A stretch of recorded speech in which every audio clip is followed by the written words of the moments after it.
بسم اللہ الرحمن الرحیم۔ السلام علیکم ناظرین۔ بیان کیا جاتا ہے کہ ایک نیک شخص نے نہایت پرہیزگار خاتون سے شادی کی۔ دونوں ایک دوسرے سے خوب محبت کرتے تھے۔ مسرت بھرے دن گزر رہے تھے۔ ایک مرتبہ شوہر کو باہر کام کے لیے سفر کی حاجت آ پڑی۔ فکر لاحق ہوئی کہ اپنی بیوی کو گھر میں تنہا نہ چھوڑیں۔ رشتہ داروں میں سے کسی معتبر شخص کی تلاش شروع کی۔ اسے اپنے سگے بھائی کے علاوہ کوئی معتبر ذمہ دار نہ ملا۔ بھائی کو بیوی کے پاس چھوڑا اور سفر پر روانہ ہو گیا۔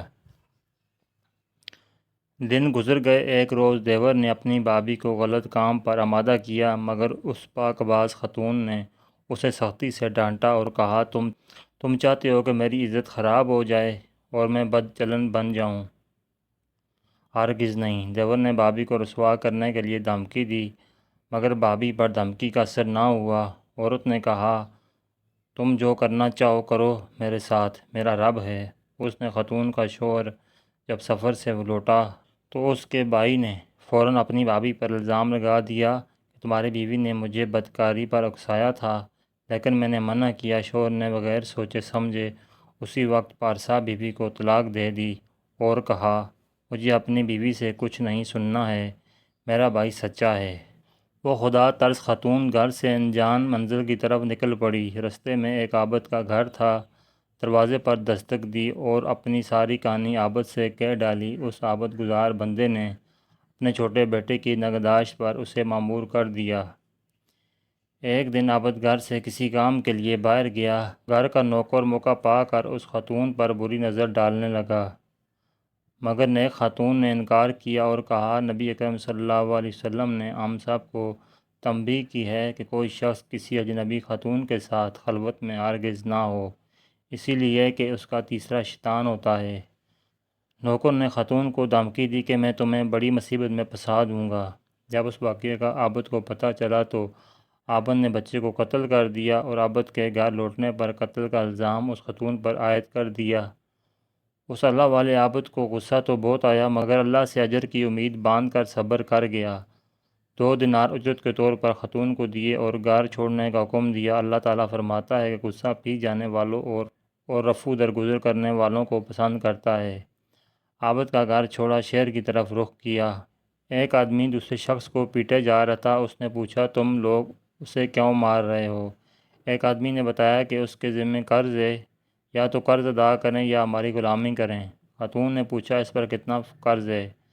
کہا، 2 دینار۔ اس پر خاتون نے انہیں وہ 2 دینار دے کر اس شخص کو آزاد کرا دیا۔ آزاد ہونے والے شخص نے پوچھا، تم کون ہو؟ اس خاتون نے اپنی پوری کہانی بیان کر دی۔ اس پر اس آدمی نے کہا کہ ہم دونوں ساتھ کام کریں گے اور نفع بانٹ لیں گے۔ خاتون نے حامی بھر دی۔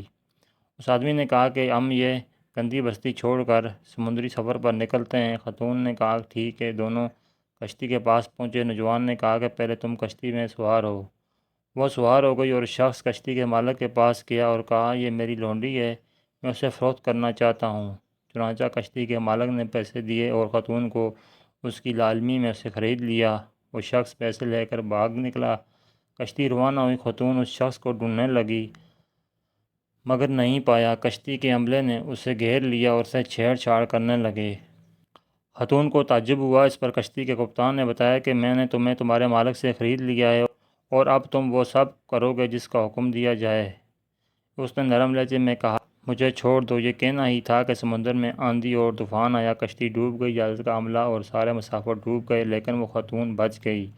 اس وقت امیر شہر ساحل سمندر پر تفریح میں مشغول تھا۔ بے موسم کی آندھی کو دیکھ کر وہ بھی گھبرایا، لیکن اس کا اثر ساحل پر نہیں تھا۔ یکایک اس کی نگاہ اس خاتون پر پڑی جو ایک تختے کے سہارے ساحل کی طرف آ رہی تھی۔ امیر نے گارڈوں کو حکم دیا کہ اسے میرے پاس لایا جائے۔ اس خاتون کو مال میں لے جایا گیا۔ ماہر ڈاکٹر کی نگرانی میں اس کا علاج شروع ہوا۔ جب اسے افاقہ ہوا تو امیر شہر نے اسے دریافت کیا تو اس نے ساری حقائق بیان کر ڈالے۔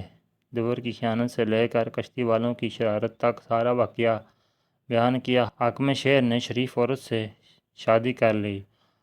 امور سلطنت میں مشیر کار کی حیثیت ملی اور چند ہی دنوں میں اس کی زبردست رائے اور قوت فیصلے کی شہرت دور دور تک پھیل گئی۔ وقت گزرتا رہا۔ نیک حاکم کا انتقال ہو گیا۔ سب لوگ اکٹھے ہوئے کہ کس کو اب حاکم بنایا جائے۔ فقہ طور پر لوگوں نے اس ذہین اور عقل مند خاتون کو اپنا امیر منتخب کر لیا۔